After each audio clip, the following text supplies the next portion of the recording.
Hi, welcome to another edition of Media Unlocked. I'm Neil Kesterson. My real world job is audio professional. I'm going to try to dumb as much of that down for you today to explain one of the most mysterious parts of the audio world, and that is the mixer. We have three mixers here. They all basically do the same job. They take an audio source and send it to a recording device such as a tape machine, a digital camera, any kind of thing, a PA system. But today we're going to focus on getting a microphone through the mixer into your DSLR or your video tape machine, whatever you're using today. All three of these mixers have different, the same purpose, but they serve in different roles. These first two are location mixers. This third one is a studio mixer, and I have this one. I'll explain why I have this one, but you can also use this on a set. This is an original analog mixer. It's a Shure FP33. It's a staple in the industry. You're going to find this in most audio professionals' bags. If not a main mixer, it's at least going to be a standby, but this was the industry standard 10, 15, 20 years ago. They still make these. They're still great. They still serve a lot of purpose because most of what we work with today on location is analog audio. It is only converted to digital at the recording source, such as the DSLR. So we have analog inputs in the DSLR, and our microphones are analog, so the mixer is analog. We step up to one of the more current models, and this is a Sound Devices. It's actually a 522, as we see here. And this is a little bit more complicated. This has 1, 2, 3, 4, 5 inputs versus 3 inputs on this other. We're going to go into more detail on each one of these, mostly the Shure because it's a simpler model. But we basically have inputs on the side and outputs on here, and there's a plethora of outputs and inputs and many, many controls. But what makes this one so different is that all the settings for this are in a digital format within the mixer. Not only that, on the back we have a slot for a memory card and a USB connection, and this little baby turns into a recorder. Turns into a 2-channel recorder with all the controls right here, the stop, start, rewind, everything right here. And you can record with time code, which is in professional video cameras and audio gear, time code is basically a unique imprint that's put on every single frame of video that is a unique identifier, so that allows you to synchronize everything up later. So this is a pretty expensive piece of gear compared to this. The Shure is new, maybe $1,500 to $2,000. You can get a decent used one for anywhere between $400 and $800, and they are very rentable. These are about $2,500 to $3,500 mixer. You can really go up in range in these location mixers. On the Hollywood movie sets, they don't blink at spending $15,000 to $20,000 for a portable mixer, but they are designed to be used every single day in rough environments. This is a good midline. This is also very rentable, and what I love about Sound Devices is they make all kinds of different models. They make from very simple 2 inputs to 3 inputs to 5 inputs to even more than that. They have a really wide range of availability. The last mixer is a studio mixer, and this is a Mackie. This one has 4 mic inputs and another, looks like another 8 line inputs on this. But what's important is that you do have to plug it in. It does not have batteries in it. But the reason I brought this in is that you can, if you're on a set that you have a number of different microphones that you have to work with. Maybe not all at the same time, but you've got different actors coming in and out. Maybe it's simpler to have your mixer just on a table off to the side, and you don't have to worry about eating batteries all day long if you can plug in and not going to be moving around, and you can work with one of these. A lot of people already have access to similar mixers. There are a lot of low-cost brands, Mackie being one of the best for the money, I think. Best Punch, there's Behringer, there's different models in this range, and you can even go smaller than this. So you don't necessarily have to have one of these type of mixers, but if you need to be tether free and run outside, you're going to have one with batteries in it. Let's go back to this one. I'm going to bring this over here and get a closer look. We are actually using this particular mixer today, and you can see here's my Electrosonics. Remember we talked earlier about lavalier microphones. This is a receiver, and I'm coming into channel 1. You can see right there. Here's my level control for 1. Here's my output control. Here's my headphone volume, and I'm coming out of one of the channels, and we're feeding the DSLR right now. Now, let's go into detail exactly what a mixer is and what it does. I'm not going to get too technical on this, but if we have 3 microphones, 1, 2, 3, and your DSLR only has 2 inputs, this is where a mixer comes in handy. So let's say that you have 2 actors in the scene that are the main people, and then you have a third actor that occasionally comes in and says a line or two. You can put each one of them into their own individual channel and blend and mix them. Now we only have 2 outputs on this, so you have to make a decision based on the script. You basically become a choreographer of audio, allowing yourself to raise and lower each actor as they deliver their line and then they step out of the scene. So you make this choice to say who goes on the left channel, who goes on the right channel, when do I bring this person in, when do I take them out. And that allows you to try to mix the channels before it goes to post to give the editor more choices later on. Now, a mixer, when you're on the set using a mixer, you do not mix the movie on the set. A lot of people make the mistake that everything has to sound exactly like it will in a movie theater today. Your object is to capture clean audio on the set and give choices. So if I were to have 2 people, I would have one person into this channel, one person into that, and I have this what's called a pan control.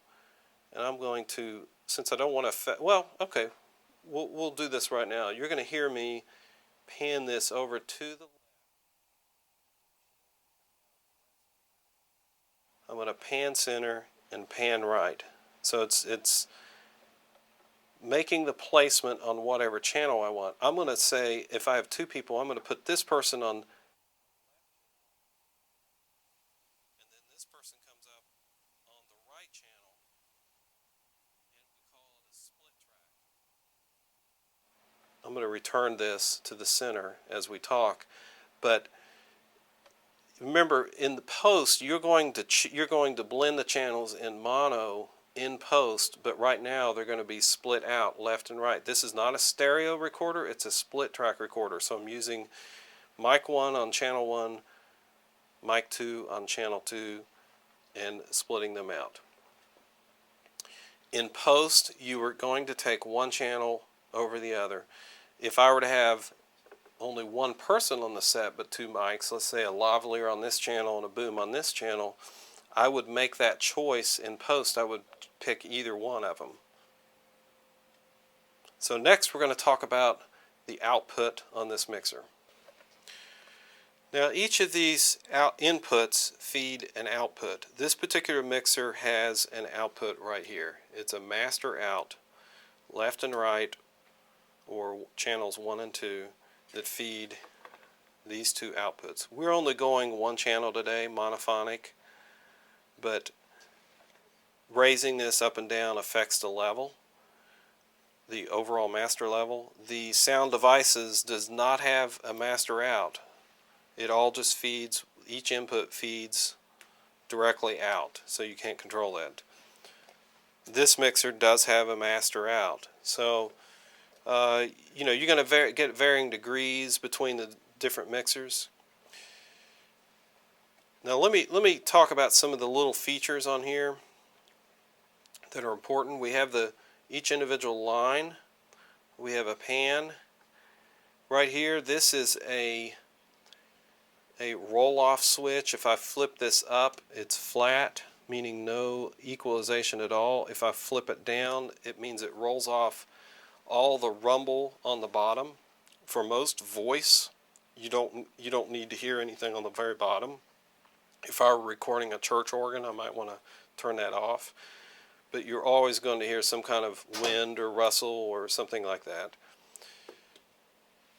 There's a switch up here that's called a 1 kilohertz tone, and I'm going to switch it on, and we're going to hear a loud tone, and it's a reference tone, and here it is.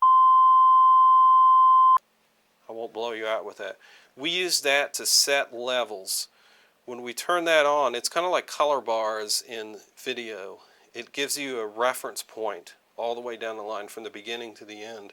And that 1 kilohertz tone, 1000 hertz, same thing, 1000 cycles per second, is fed down the line into the camera, and then we set on the camera, we had meters, and we determined that was the center point.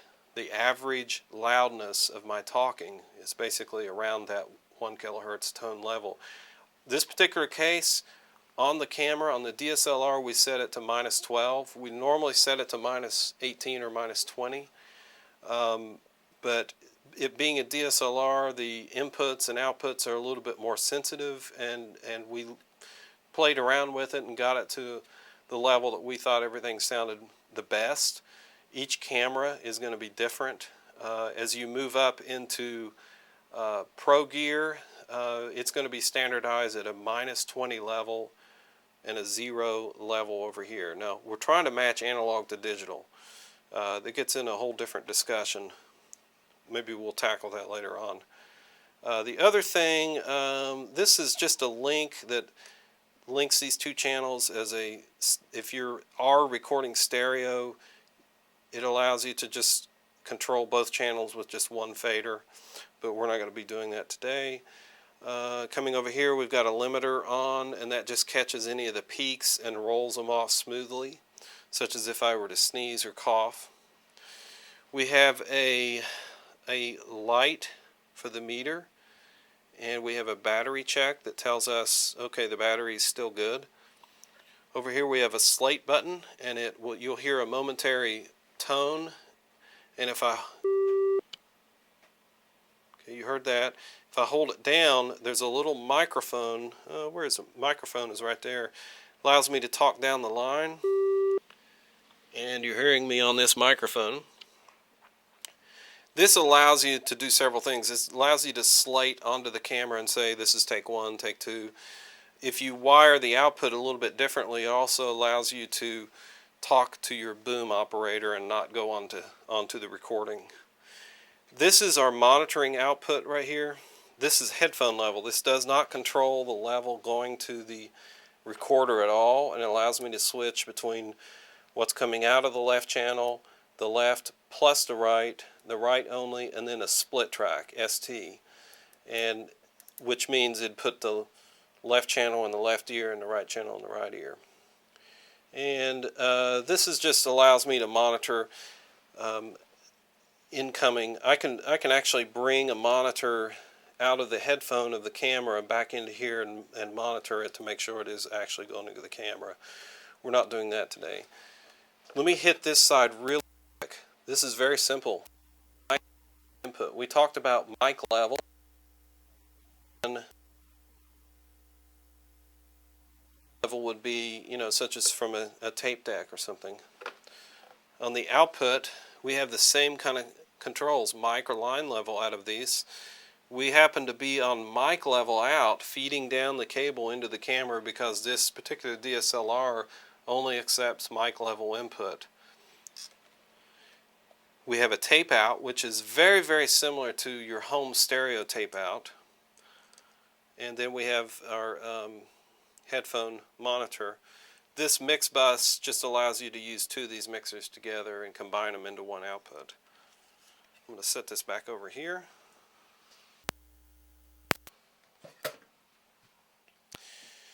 On this particular mixer, I want to explain some of these inputs and outputs. We'll get into more of these during cables, but we've got different kinds of inputs and outputs. We have the XLR, which we have talked about as the end of a microphone cable. I'm going to get that cable real quick.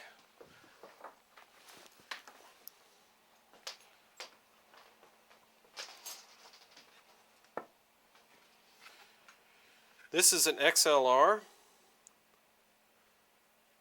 It's got 3 pins and it matches to here. On the other end we have 3 pins right there. This is a male, this is a female. The female side is always the source side, meaning this end would go into the end of a microphone. This end would go into your receiver. So this basically plugs in here. Now here's what's interesting about the XLR. It's not limited to microphones.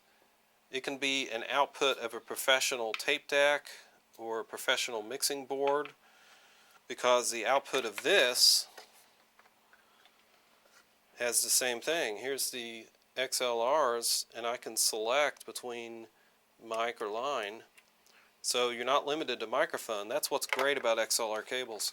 And you'll start to see these show up in other types of connections in the world, such as intercom systems, even digital audio. We also have a 1/4 inch line input. This is just simply just like a phone, headphone plug. And we have the last kind that we see on this particular board is RCA, and this is what you'd find on your home stereo deck. The RCA is an unbalanced connection, meaning it only has a hot and a ground. The XLR is a balance, meaning it has a hot, neutral, and a ground. And the 1/4 inches are typically balanced. It has a tip, a ring, and a sleeve. It means it has 3 connections, and it's a hot, neutral, ground. What does all that mean? Basically, in a nutshell, unbalanced connections allow more noise to come into your system. Balanced rejects a lot of noise. So an unbalanced connection such as the RCA, I can maybe run 6-12 feet, maybe 25 tops before the noise becomes unusable. XLRs such as balance, and even 1/4 inch, if it's line level coming out of a tape deck or mixer, I can run hundreds of feet, maybe even 1,000 or more without having to do anything to it. Microphone, I can run several hundred feet. So you can see the advantages of using professional level. When we talk about cables, we're going to talk about the quality of it, but we'll talk a little bit more about that. But having a mixer like this around, even if it's just in your edit suite, allows you all kinds of different connections. But you can take it and grab it and use it on the set as well. Okay, let's bring all this together in a couple real simple terms. A mixer is used to blend audio signals, but it's also used to match audio levels. So if you have a microphone and you need to get it to a recorder that has a line level input, that allows that conversion to happen. It allows the person running the mixer to just focus on the audio, to just listen to the audio and not worry about the camera or the lights or anything else, to just listen to all those little gritty details of is the mic rustling, is there wind, is there too much background noise, all that stuff. A dedicated audio mixer on the set, and I mean mixer as far as a person, they're called a mixer, allows that part of the production process to go smoother so that everyone can have a job. Even if your mixer is sort of, doesn't have a whole lot of experience, if you tell them, here's how to use this, here's what I want you to listen to, they're only going to be focused on this, and this is what you need. Finding the right tools, these are all great. You can use stuff less than this and get decent results. You just have to have control over the audio signal. And that's what a mixer helps. If at all you can get your hands on one of these, even if it's for a day or a week on your shoot, just plan it all out. You try to get something similar to this to control your sound. Believe me, you're going to be so much happier in the end. Now remember, you're not mixing the movie on the set. I know I've said that before, but it's very, very important that you try to split out your signals. Don't mix two microphones on one track unless you know what you're doing. I would mix the main actor on channel 1, and if I have two other actors, I would blend those only when needed. I would raise one up when the third actor who has the less lines, I'd only bring them up when they had their lines and bring them down because I add more noise into it. And I would put those on dedicated channels. The main actor on one channel, the other actor on the other.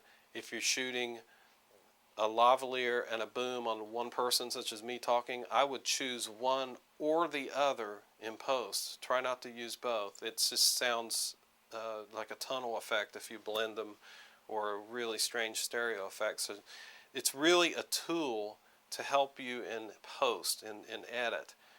Remember, you're not mixing on the set. You're only providing a better recording for down the road. And once you mix your signals together, if you accidentally do that, it's like mixing chocolate and milk. You can't separate them. So be real careful about splitting these out. And by all means, have fun. Remember, this is all fun, right? This is why we're in this. So this is just a tool to help you down the road and to help you have more fun doing your final project. Now stay tuned, because next time we're going to talk about audio recorders. Yeah, what are those? How do we use those on the set? These are an additional. This is like a icing on the cake. It allows you to be a little bit more flexible in your production and allow you to go even further than what you think you could. So stay tuned on Media Unlocked.